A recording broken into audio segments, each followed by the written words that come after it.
भज मन राम चरण सुखदाई। जिहि चरण नासे निकसी सुरसरी। शंकर जटा समाई। जटा शंकरी नाम पार्यो है त्रिभुवन तारण आई।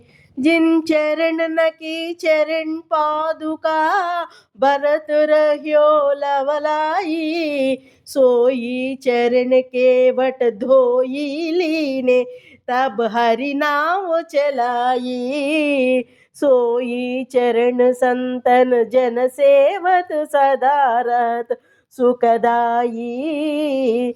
सोई चरण गौतम ऋषि नारी परसी परम पद पाई। दंड कवन प्रभु पावन कीन हो ऋषियन त्रास मिटाई। सोई प्रभु त्रिलोक के स्वामी कनक मृगा संगदाई। कपि सुग्रीव बंधु भय व्याकुल तीन जय छत्र फिराई। रिपु को अनुज विभीषण निशिचर पर सत लंका पाई।